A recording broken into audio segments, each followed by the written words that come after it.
Welcome back to Story Hustler, Murder Mayhem PTSD. I'm And Dylan. I'm Mike. Like and subscribe. And we have a awesome guest today. We talk about it a lot, but someone who actually was one of the most pivotal players in all of the FLDS history and really getting the abuses exposed. Flora Jessop, we are honored to have you on the show. Thank you for talking with us today. Thanks for having me. It feels like old times. Yeah, and just before we want to get in, I was trying to think, how do I introduce Flora? Folk hero, crusader, women's rights advocate, anti-polygamy advocate. One of those people in Arizona history that you're so famous, like Cher and Madonna. Just say the name Flora, and people know who you are. Yeah. We've been talking a lot about Warren and what's going on in the FLDS community over the last couple of years on this little broadcast. But I've always maintained you can't tell the story if you don't know the history.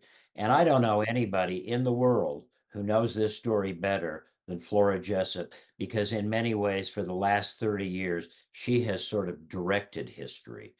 And in what I saw as sort of a slow motion human rights revolution.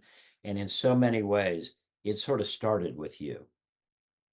Yeah, it kind of did. I just wouldn't shut up about it. And the kids were being hurt and there was the laws weren't being applied to this community, to this population. And that's your home. I mean, Yeah. we want to go into your background and all of the extraordinary stuff you've done. But let me just ask you, a lot of new documentaries, and we've been talking about them out on the subject, as we speak. And I'm just curious, are you watching them and your reaction, having, been lived this story for all of your life? I have seen some of them. When I know about them, I watch them. Um, my reaction to them is good. The people are using their voice, which is what they have not been allowed to do for so long. And that's all we've ever asked for is for them to have used their own voice. I never wanted to be the face of the anti-polygamy movement, but I had to be because the kids that I was helping, the women that I was helping at the time, didn't know how to use their voice. They couldn't use their voice yet. Somebody had to be that voice for them. It sounds like from a pretty young age you were questioning the church and kind of rebelling against the church. Did you have like one final moment where you just snapped and you said no more? I don't know that it was a final moment, but I think it was a series of moments leading up to um, when I was done. There wasn't any doctrine or dogma left inside of me. Um, I had always questioned from the time I can remember, but had to do with the abuses that were going on inside my home, and the fact that every time I was thinking about this last night, and I thought, when did it start for me? And I think it started when every time I would tell the truth about what was happening with me, the abuses that were occurring, I would get punished. And as a child, it was so confusing to me because if I tell the truth, I get punished. If I lie, then I don't get punished. What does that say? What kind of message does that send to a kid? Um, but it really drove home for me that this was not a group that was about the truth. This was about secrecy. It was about protecting the abusers. And unfortunately, that mentality lives on in the people, even today. Even with them coming out of the cult and Warren being in prison, there is still such a stigma attached to victims stepping forward, coming forward, and um, protecting victims that it's really difficult, even still today, to effectively have decent relationships in the community. But not only that, there is such a mess up there of child predators now. when I first started fighting for these women and kids, the predators were mostly adults. Um, Today, it's more like the average age of the predator up there is 6, 7 years old. It's within the culture, and you try and get help for these kids, and the parents just shut you down because they are like, "Nope, not my kid. You're not gonna, no." And so they end up telling the victims that, "No, you're a liar, and you need to shut your mouth." And so the gift that keeps giving is giving. It's alive and well up there. Yes, Flora, you have raised so many subjects, and so people know you're not just a crusader. You grew up there, and Dylan and I have been looking over your fabulous book. Anybody wants it, you're watching these documentaries, you're watching the stuff on the news today. You want the foundation of this stuff. You got to read Flora's Church of Lies. It's an extraordinary book. It talks about your own experience, and I don't know how much you want to share with that, but your own abuse sexually as a little girl. And so, Right, and then running away and being brought back, as you and I documented with other girls. Then they capture the girls and they bring them back, and then they're right. doomed because they're going Well, to get not married. only that, but we You had went through that. them back Say what? for every time CPS got involved in our cases, the kids went back. And it was worse to try and run and get sent back than if you just didn't even try at all. So, but this you know from of what you speak, because it was your history is this history, and then you got out and you really changed history. Well, You know, You got law enforcement. somebody had to make the system do what they are mandated to do, and that is protect the children. right. And everybody tried to turn it into, oh, we're going to be looking in people's bedroom windows and blah blah blah. And that wasn't what we were asking at all. We weren't even asking them to create new laws. We were just asking them to apply the laws that existed to this situation. But they couldn't because that meant removing 30 kids from one house. Right. We end up with what happened in Texas. Yeah. Yeah, and all these issues I want to explore and get your perspective on. It's just, and now that having been out for as long as you have been, and done all of the work, the extraordinary work that do you look at the situation? It sounds like you're still monitoring what's going on with Warren and I company. always monitor the situation. I mean, it was a huge part of my life for so many years. Right. Uh, I'm enjoying being a grandma now and stuff like that. But at the same time, do you ever let go of a situation that is as serious as this one was? Because there was so many crimes being committed, there was so much abuse being committed, and it wasn't just the child abuse and all of that. It was, I mean, good Lord, now they have got prosecutions on the welfare fraud, the sexual abuse, there's just a slew of charges that have come out of this. But it's still today, the system continues to fail them time after time, as evidenced with the Jeff's guy that just got a slap on the wrist for kidnapping in Utah.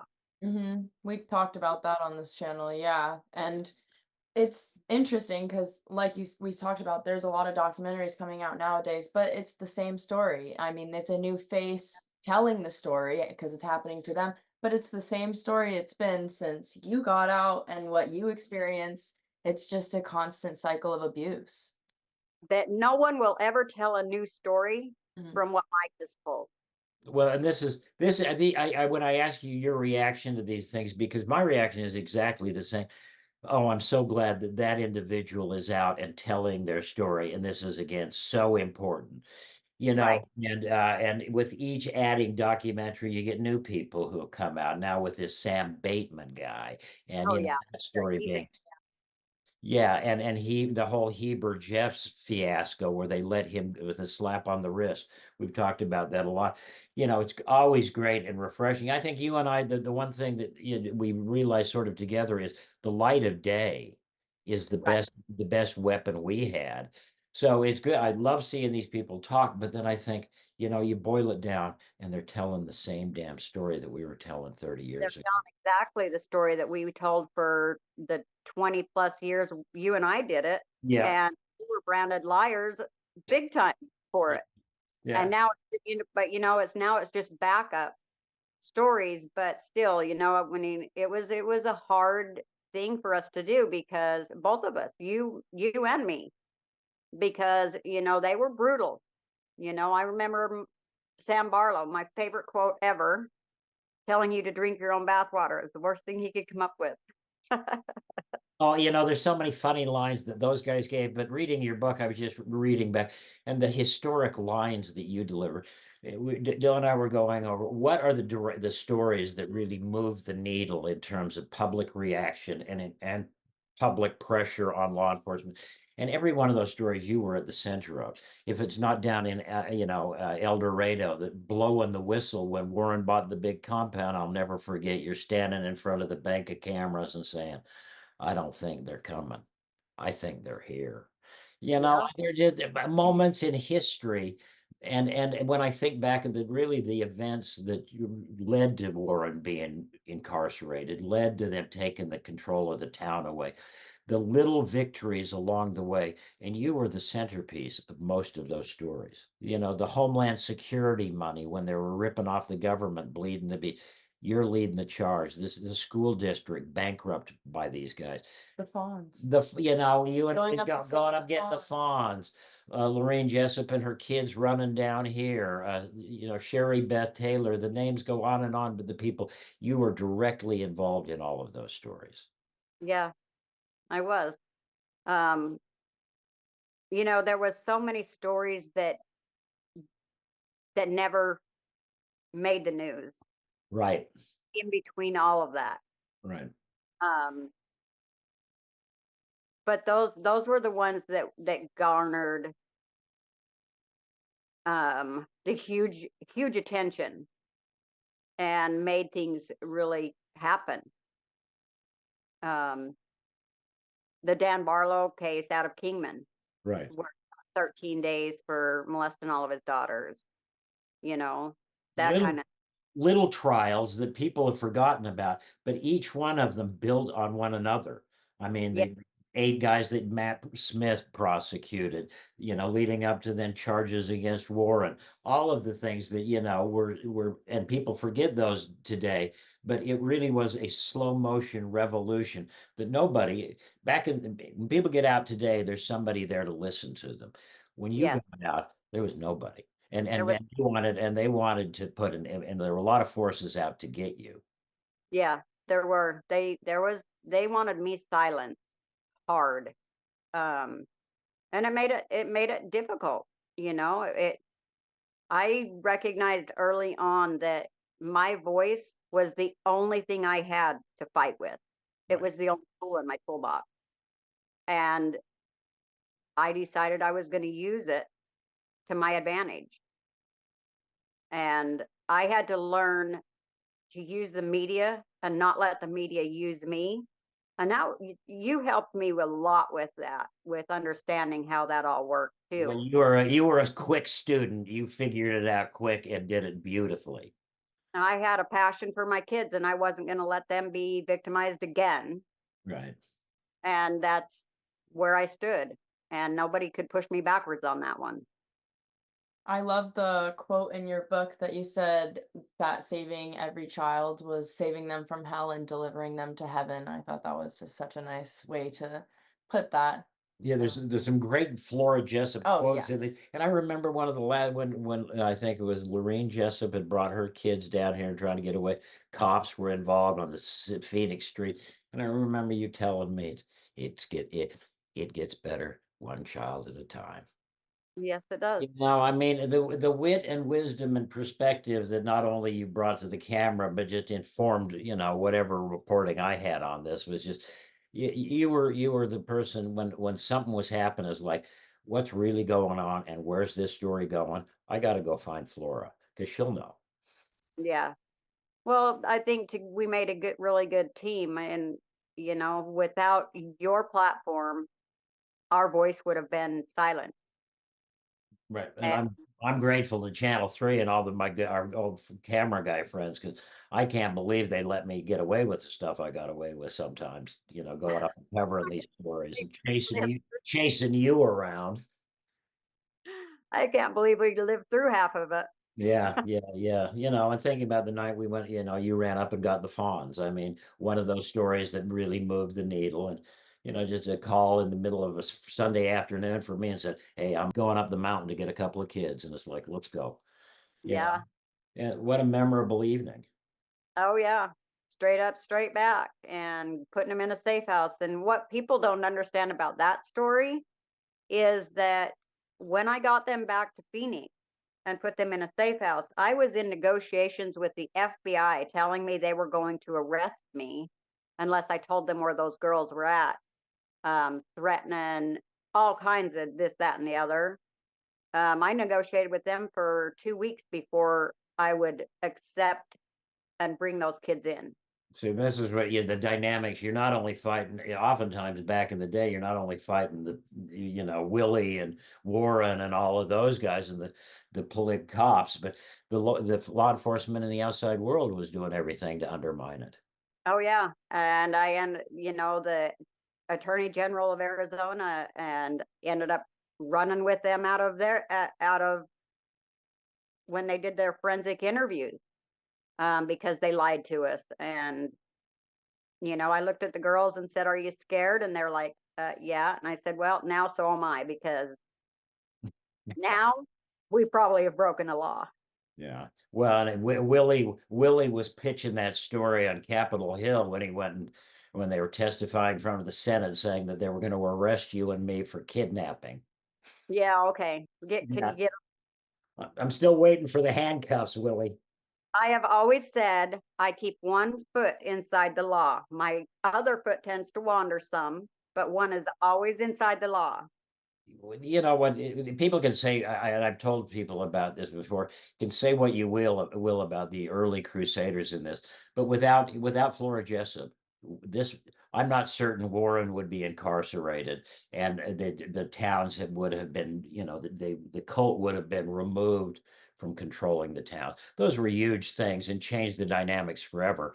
And if it hadn't started with you and just your relentless, passionate pursuit of doing this, and Getting people like Matt Smith involved because he heard you talk, just, serendipitously heard you talk, and your his wife influence, was your fingerprints. pressured him to get involved and do more Yeah, because more And should be done. that was a bigger part of it too, was educating the outside communities and members of the communities, because without the education that we were giving and people looking and seeing the stories and hearing the reports and all of that, we wouldn't have had the attorneys that got involved, right, that helped out on those cases, that brought the Alyssa Wall case. Roger Hull would have never been involved at all right, had we gotten education happening outside in the communities. And that was a huge part of it too, that people don't realize, is that education, because up until that point, everybody was like, "Oh, it's just a quaint little polygamy town. We just need to leave them alone and let them, and these are just disgruntled wives and blah, blah, blah."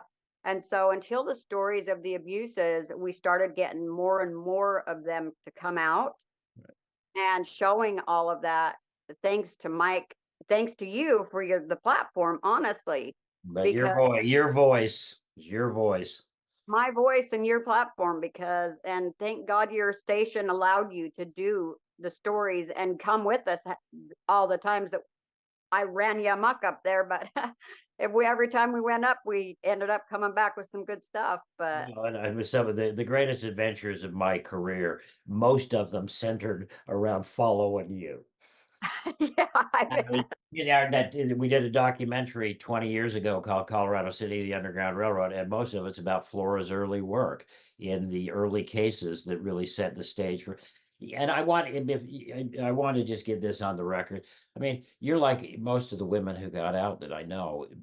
They're not fighting for themselves. You began this because you were fighting for a sister that you Yeah. left behind. And that is the beauty of this story. I mean, people like you get out and and you've got your own freedom and you could go ahead, but you choose, no, I'm going back to save the ones I left behind. And your whole story started trying to save your sister Ruby. I mean, that's the beauty of this story. Yeah. And that's what it was about, because she didn't have a choice. And for me to sit back and knowing what was going on up there with her and with all of my brothers and sisters and not say anything about it, to me, it feels like I own some of that, the sin that's being committed against those children. And I'm not willing to own that sin. That's not something I'm willing to have to hold on to. So if I did not use my voice, then I think it in a lot of ways buries me. So that was the whole thing, is I never came thought, oh, I think I'm going to spend my life fighting my family. How fun is that? And, So, and you that's know, what it is. You really cut off the people. You still have people inside. yeah, my entire family, all of my mom, my dad, my brothers and all of my brothers and sisters. I haven't seen my mom, and none of us have seen mom in about 6 years now, 7 years. Wow. She's living somewhere up in Colorado, but still following Warren, living her best life. None of her kids have seen her. Flora, with you, give a sense now, bring us up to the present. We talked about the many crimes over the years, but it seems a whole new business model was set in motion when they lost Texas, scattering to the wind and compounds all over God's green acre. And Yeah, Warren's revelation of 18 months ago or whenever it was, Yeah. gathering up the children and then suddenly a spat of children going missing. You're familiar with all of this. What's the new reality? What's the new business model of Warren and Company? the new reality is now because we couldn't get law enforcement to act while they were all in one spot. Now we have them scattered across the United States, living God knows where, but the abuses are still occurring. That's the problem. Right. And they happen every single day, all the time.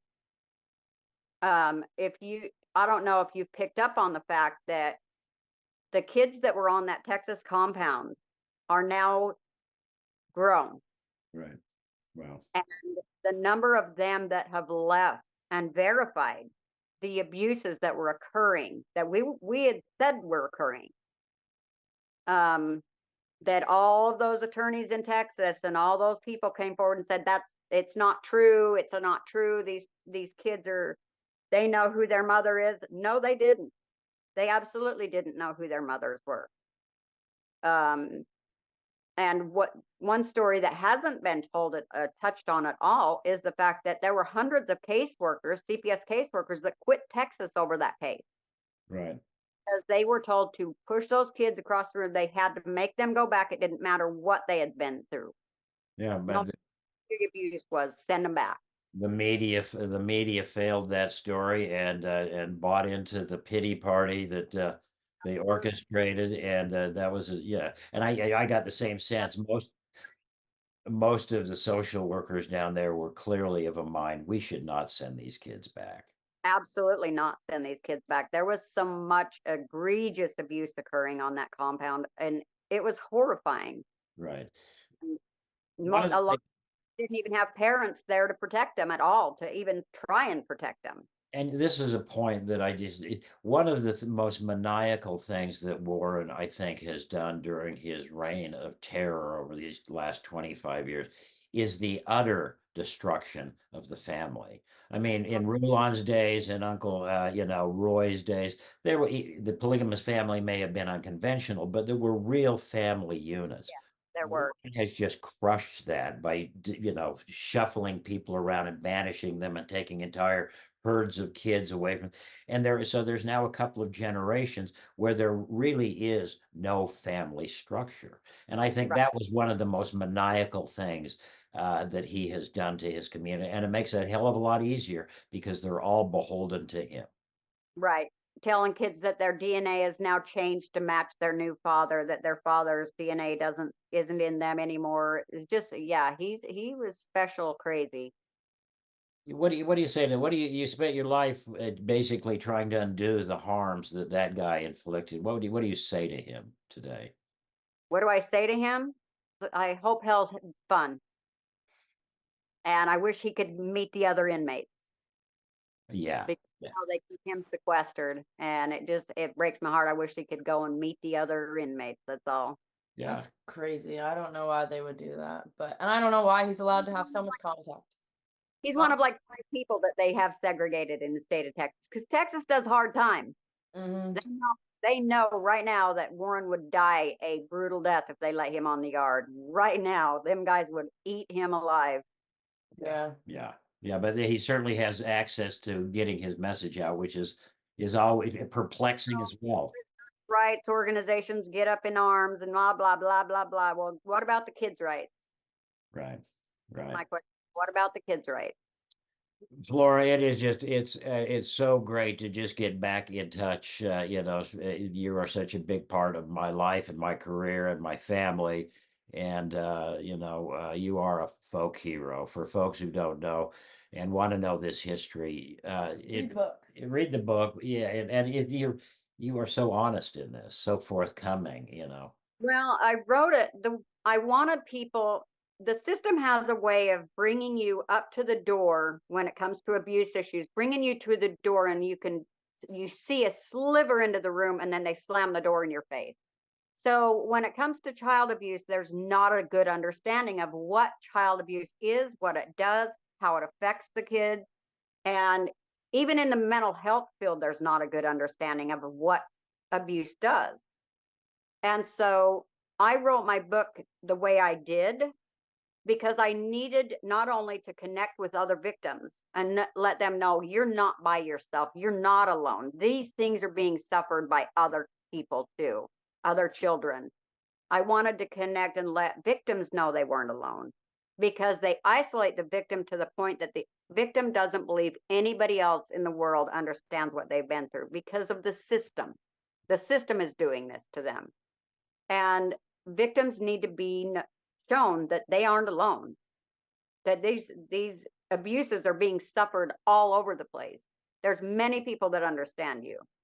The system doesn't understand you. Um, but I not only wanted the victims to get it, but I needed the system to get it. I needed them all to understand this is what abuse does. It is not fun. It's not funny. It is life changing. It is life altering. It is lifelong. And why aren't the sentences of the perpetrators reflective of that? And this it's the same question now Cincinnati. 30 years down the road. And Yep, in light of Heber Jeffs getting off with a slap on the wrist, you wonder if anybody's learned anything. they haven't. No, the system is still giving very light sentences for very egregious abuses. And nothing's changed in the bigger picture. Nothing has changed. Same story, different day. Um, Different face. yeah, Right. Well, the one thing that I know will not change in this story is that Flora Jessop will never stop pursuing this and leading the rest of us sort of, to an understanding of what's really going on. And you are my hero. I've said it 1,000 times. If I'm ever in a bar fight, I want to be on Flora's side. That's the bottom line as far as I'm concerned. But it was such a great moment to spend some time with you. Just yeah, just give us your wrap up. You spent your life doing some great work. What's next for you, and what's any final thoughts? I'm just having a good time taking care of my grandbabies. I love spending time with them, making sure that they don't become victims themselves, teaching them how to survive and be strong and use their voice always. My advice to other people is become your own hero. Don't let somebody else be your hero, because if you do, you will be disappointed in them at some point. You've got to become your own hero. Use your own voice. I think that's great advice and a perfect way to Yeah, wrap up the yeah, show. the voice of this story over the course of history, Flora Jessop. Thank you, my dear Yeah, friend. thank you so much for Thank joining you. us. Give your Everybody, family, give Tim, give everybody our best wishes, and we got to do this again. So Yeah, we gotta stay really, in touch. we could sit and do this for a year and not cover everything we've been through, Mike. Flora, we're going to sit you down in a more formal interview and go back and sort of do a reminiscence of 20 years after our original documentary, because you were the heart and soul of that. Yeah, and it's just You know what we should do is sit down and go through all the documentation that I have on all the backstories of them. the story never ends. Flora, you're always leading the way. We're gonna hold you Hold you to to that. that. Okay, So we'll be up and see you soon. that's awesome. Well, signing off. Thank you very much for joining us, Flora. We'll do this again. Yes. Love. Goodbye. Thanks, everybody. Good night.